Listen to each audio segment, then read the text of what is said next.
काबुल की सड़क पर बुर्का पहने एक औरत बेतहाशा भागे जा रही थी। उसके साथ उसकी एक 9-10 साल की बेटी भी थी। पता नहीं किससे भाग रहे थे दोनों कि अचानक गोली चलने की आवाज आई। उनके पीछे तालिबान के 2 आतंकवादी पड़े हुए थे।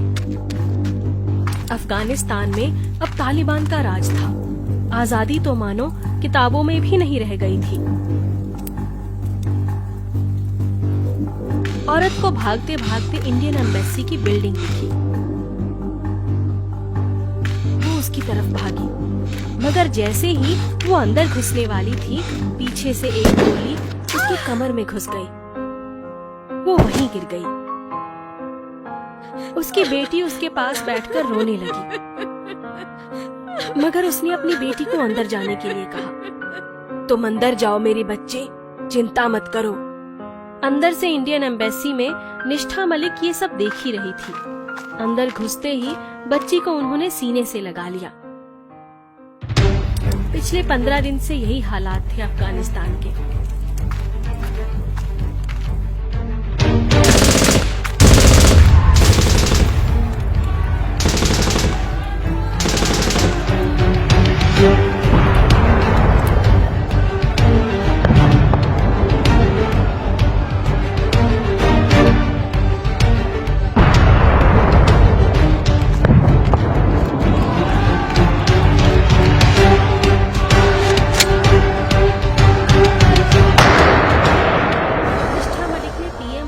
कॉल करके बताया कि उन्हें और उनके साथियों को इंडिया वापस आना है, क्योंकि यहाँ अगर वो कुछ दिन और रहे तो जिंदा नहीं रहेंगे। विक्रांत सिंह इंडियन आर्मी में मेजर थे। 10 सालों में बॉर्डर पर पाकिस्तान उनकी टीम का बहुत बड़ा योगदान था। विक्रांत सिंह को किसी खास ऑपरेशन के लिए दिल्ली बुलाया गया, जहां उनकी मुलाकात ब्रिगेडियर कुलवंत बजाज से हुई। Good morning, young man. How are you? Everything is great, sir. Waiting for my next operation. Delhi को कितना मिस किया? बहुत ज्यादा, सर। जिंदगी के 23 साल गुजारे हैं यहाँ। समझ सकता हूँ। ये लो तुम्हारा नया मिशन। Go and win. जय हिंद। ब्रिगेडियर कुलवंत बजाज ने विक्रांत को एक एनवेलप दिया। विक्रांत ने बाहर निकाल के वो एनवेलप खोला तो चेहरे पर गुस्सा भी था और जुनून भी। वो सीधे अपनी टीम के पास पहुंचे। बॉयज, आज हमें एक नया मिशन मिला है। We are ready for everything, sir. I know boys. तो अफगानिस्तान की सिचुएशन के बारे में क्या पता है हमें? सिचुएशन बहुत क्रिटिकल है, सर। अमेरिकन फोर्स के जाते ही पूरे देश में तालिबान का कब्जा हो चुका है और आने वाले टाइम में क्या होगा किसी को कुछ नहीं पता। और वहां की इंडियन एम्बेसी में अभी कितने इंडियंस हैं? चेक करना पड़ेगा, सर। 4।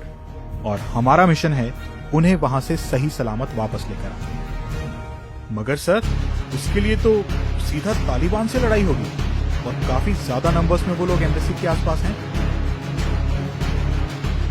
तभी तो हमें चुना गया है, मयूर। तो हमारी स्ट्रैटेजी है कि सारे इंडियंस को कल सुबह 4 बजे काबुल एयरपोर्ट पर आने के लिए बोल दिया गया। जैसे ही प्लेन लैंड होगा, हम सिविल ड्रेस में अंधेरे में एयरपोर्ट से सभी लोगों को आराम से प्लेन में बिठाएंगे। इससे पहले किसी को कुछ पता चले, हम वापस। मगर सर, क्या ये इतना आसान होगा? वो तो कल पता चल ही जाएगा। Now go to your tent. अच्छे से आराम करो। सुबह 2 बजे हमारा इंडियन एयरफोर्स का प्लेन अपनी उड़ान भरेगा। सब ऑफिसर्स अपने अपने रूम्स में चले गए और सुबह का इंतजार करने लगे। मिशन इतना आसान नहीं था। तालिबान दुनिया के सबसे खतरनाक आतंकवादियों का ग्रुप और इधर मुट्ठी भर इंडियन आर्मी के जवान। पर जज्बा तो हमारे जवानों में बहुत ही ज्यादा था। सुबह के 2 बजे और सभी जवान सिविल ड्रेस में सीधे एयर बेस पर पहुंच गए। सब रेडी? Yes sir. जय हिंद। जय हिंद सर। अपनी गन्स का ध्यान रखना। एक सिविलियन के पास गन देखकर शक हो सकता है। भारतीय वायुसेना का विमान उड़ने को तैयार था। देखते ही देखते वो हवा में उड़ने को तैयार हो गया और हवाओं से बातें करने लगा। 2 घंटे में सीधा काबुल एयरपोर्ट पर पहुंच गया। विक्रांत सिंह ने वॉकी टॉकी निकाला और इंडियन एम्बेसी में हेड निष्ठा मलिक से बात करनी शुरू कर दी। मैम, हमारा प्लेन पहुंच गया है। हम सिविल ड्रेस में अंदर आएंगे। आप सभी लोग बुर्खा पहनकर हमारे पीछे चलेंगे और सीधा प्लेन में बैठ जाएंगे। Okay officer, thank you so much. Vikrant Singh 2 officers के साथ सीधा इंडियन एम्बेसी में अंदर चले गए। एम्बेसी के आसपास 2 तालिबानी टेररिस्ट घूम रहे थे। उनके हाथों में असॉल्ट राइफल्स थी। 5 मिनट बाद विक्रांत सिंह और उनके ऑफिसर्स के पीछे बुर्के में 5 लोग बाहर आए, जिनमें से एक वो अफगानी बच्ची भी थी। निष्ठा ने ये डिसाइड कर लिया था कि अब ये हमारे साथ ही इंडिया जाएंगी। मगर निष्ठा ने जैसे ही बिल्डिंग से बाहर निकलकर तालिबानी टेररिस्ट को देखा, वो बेहद डर गई और बच्ची को पकड़कर प्लेन की तरफ भागने लगी। उसको भागता देखकर दोनों तालिबानी टेररिस्ट की नजर उस पर पड़ी। ए, कौन है उधर? रुक, कहाँ भागती है? ऐसे नहीं रुकेगी, मुझे पता है इसका इलाज। उसने राइफल उठाई और भागती हुई निष्ठा की तरफ फायर करना शुरू कर दिया। मगर ये क्या?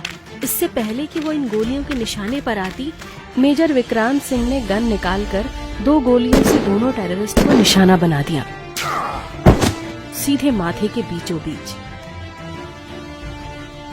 वाह सर, अभी भी निशाना चूकता नहीं है आपका। चलो जल्दी, इनके और साथी आते होंगे, जल्दी से भागो यहाँ से।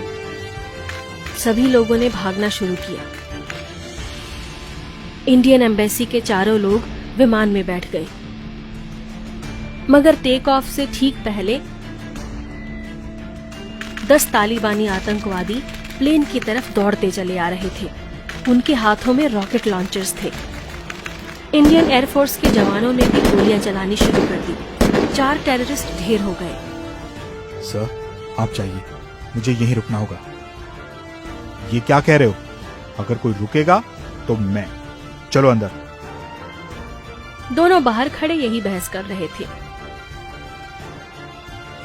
पायलट भी तब तक जाने को तैयार नहीं था जब तक पूरी टीम प्लेन में ना बैठ जाए। एक टेररिस्ट ने रॉकेट लॉन्चर से फायर कर दिया, मगर वो प्लेन को मिस करते हुए पीछे वाली बिल्डिंग में जा लगा।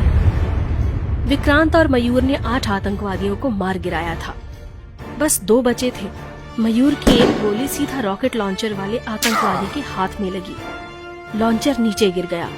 अगली गोली सीधा सीने में, वो वहीं ढेर हो गया।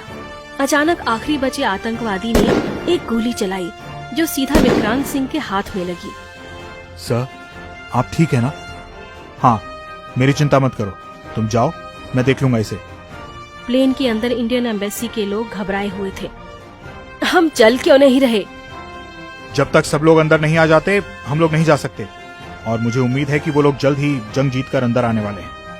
बाहर घायल मेजर विक्रांत सिंह के जुनून में कोई कमी नहीं थी। आखिरकार उनकी एक गोली का शिकार वो आखिरी आतंकवादी भी हो गया।